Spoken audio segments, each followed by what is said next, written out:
Alright, visionaries, it's Glenn here. You can see the van is still on the driveway because she's still not licensed. Hopefully I'll get that sorted on Tuesday when everything opens up again. Got the plates ready, just got to get the inspection, get that PITS check done, and then we'll have it licensed and ready to rock and roll.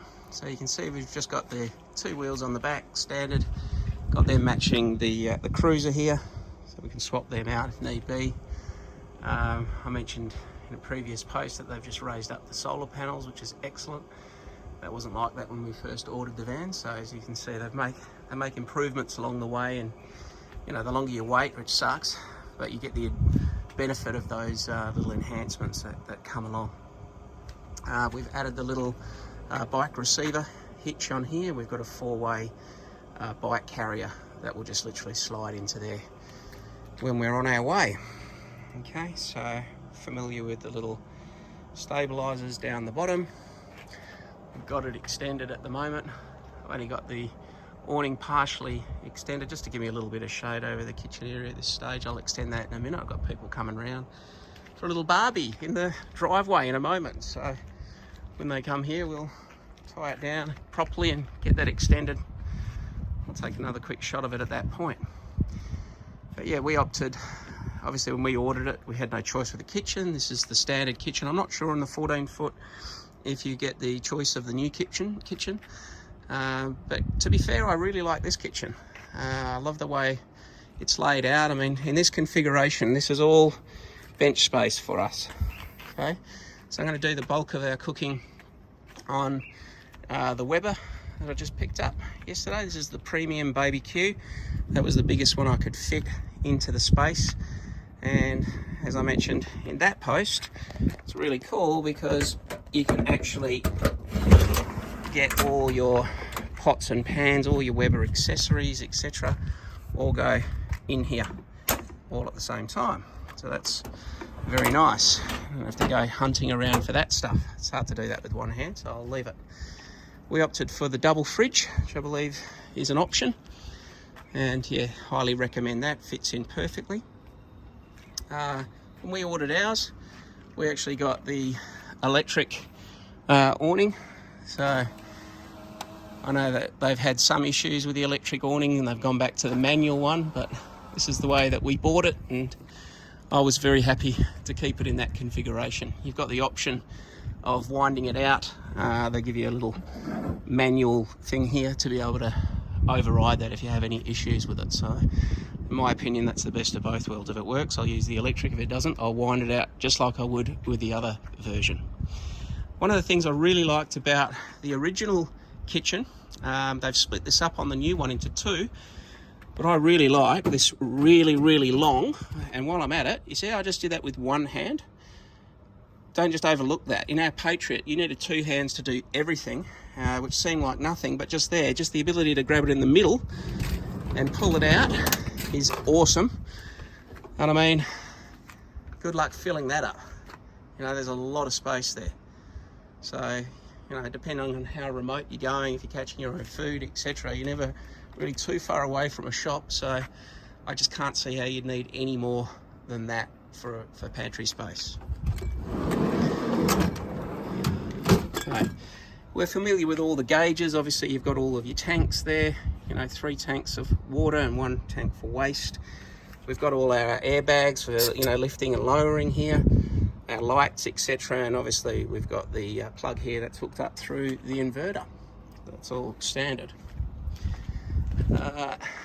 As we come around to the front, yeah, I think it's standard now to put this in the middle, which I highly recommend, having your little jockey wheel or whatever right in the middle, so it's nicely balanced.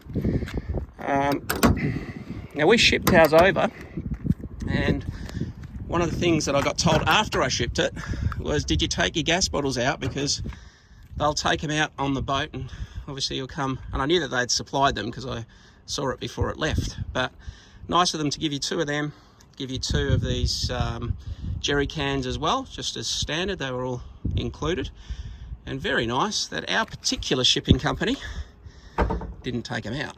So I don't know if that was an oversight, but as I say, if you are going to be shipping it, you probably just want to ask someone to take them out, take it off the cost, etc. Because generally speaking, they will remove those. They don't know if they're empty or full.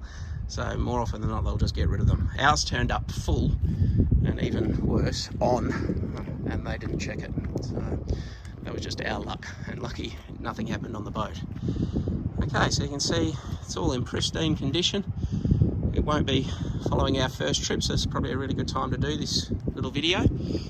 Come around the back here, and this is it's turned into the little kiddie room. This is where my son likes to come and hang out, puts his sleeping bag in there. It is massive in there. Obviously the fridge is going to pull back, but it still leaves you a whole heap of room in there to be able to pack your stuff. I was going to put the swag and what have you in there. It wouldn't shut. We've got the huge double person swag, this one up here, and with that the fridge shut, it wouldn't shut. So just bear in mind if you've got a massive swag. I think this is standard now, the elevated fire carrier, but obviously for us it's going to be our swag storage, and then maybe put some firewood and what have you on that side, but heaps of room there. Standard DO35 hitch. Ours turned up with a little bit of a problem, so I don't know what happened on the ship, but that'll all get resolved, I'm sure. DO35 handbrake, breakaway controller. You got a solar input here, and you've also got an Anderson. So those are all the connections that you need. So just your standard plug there. I don't know where the Anderson's hiding, but yeah, here it is. Yeah, so there's your Anderson there. All right, so that's pretty much the outside of the van. If there's anything that I've missed, guys, just, you know, asking the questions. I'll do a little follow-up and show you. Let's have a quick look inside. So first got the van. Wasn't a lot to do. Obviously, there's nothing on the walls, right? So, you know, we've put up little soap dispensers, soap dish there, something for the tea towels. That's all pretty standard. How we've configured our drawers is we managed to get a little coffee machine in there. We put all our Yeti cups, that's why the stickers on there just remind us this is the tea and coffee drawer. We've used these drawers are the deepest drawers in the van, so we're going to use these as storage. That's the baby's drawer, just got a dummy in it right now. That'll get filled up. Just tea towels, cleaning, you know, beach towels, that sort of stuff will go in there. And then Nikki and I have got one drawer each. Now you can see they go out quite a fair way here. You're going to fit in loads. We used to use the Patriot boxes, which were square, probably about the same size. We could fit everything we needed in that. Obviously, you're not taking your whole wardrobe, so more than enough. We've got the induction, what have you, little dustpan and brush under there. Under here, first aid. And then over here, just cheese boards and, you know, little bits and pieces. All right, so this is just underneath the seat as you come in. So there's the full inner drive system, and underneath there is the BTEC 300 amp hour lithium battery, all your fuses and what have you there. There's another power point. Not too many power points around the van actually. You got one up there, you got the one there, and then you've got two outside by the kitchen, but that's about it. So if you need any more, you might want to think about that when you order it. In the throne room, we've put a little rack on the roof here. Just moved it away from the edge so when the sides compress it won't mess it up.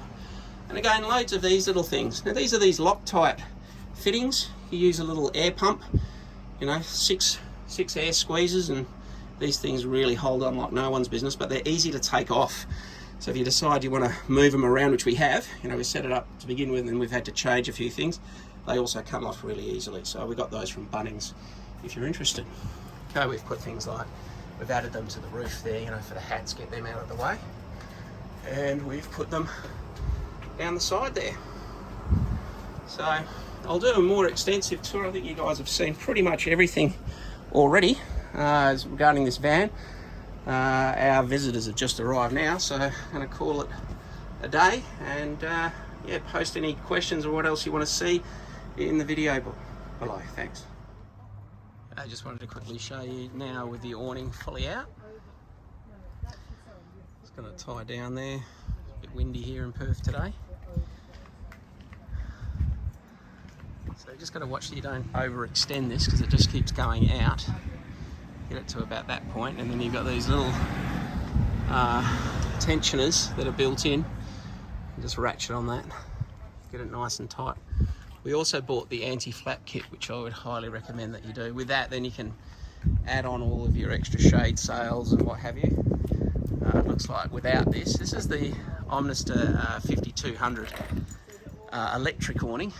It's got the manual override just up there, so if you need to, you can still wind it out. But I think it's the same. But once you put that anti-flap kit in, then you get the ability to put on your walls and what have you along here and the wall along the front. Looks like it has got a little rail there for maybe that front one, so I might be able to get away with that. Maybe I just need the anti-flap kit for the side walls, but I'll show you that in a future video. See what just happened there? The wind blew. This guy came off, so maybe I just don't have it tensioned enough. There we go, I made it more tight now. So hopefully that sorted that out.